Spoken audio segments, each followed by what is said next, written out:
போராடுவோம் போராடுவோம் இறுதி வரை போராடுவோம். வேண்டும் வேண்டும் எனக்கு சம்பளம் வேண்டும். என்ன பிள்ளை பிரச்சனை? அவளுக்கு வீட்டுல வேலை செய்யறதுக்கு சம்பளம் வேணுமா?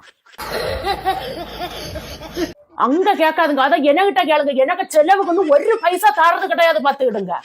ஒரு படம் பார்க்க கூட்டிட்டு போறது இல்ல, ஒரு ஆன்லைன்ல துணி எடுக்க முடியாது இல்ல.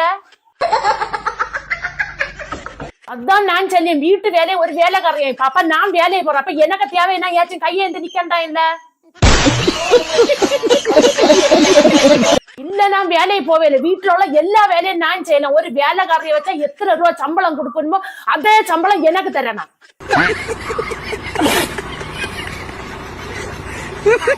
போராடுவோம் போராடுவோம் இறுதி வரை போராடுவோம். போராடுவோம் போராடுவோம் சம்பளம் கிடைக்கும் வரை போராடுவோம்.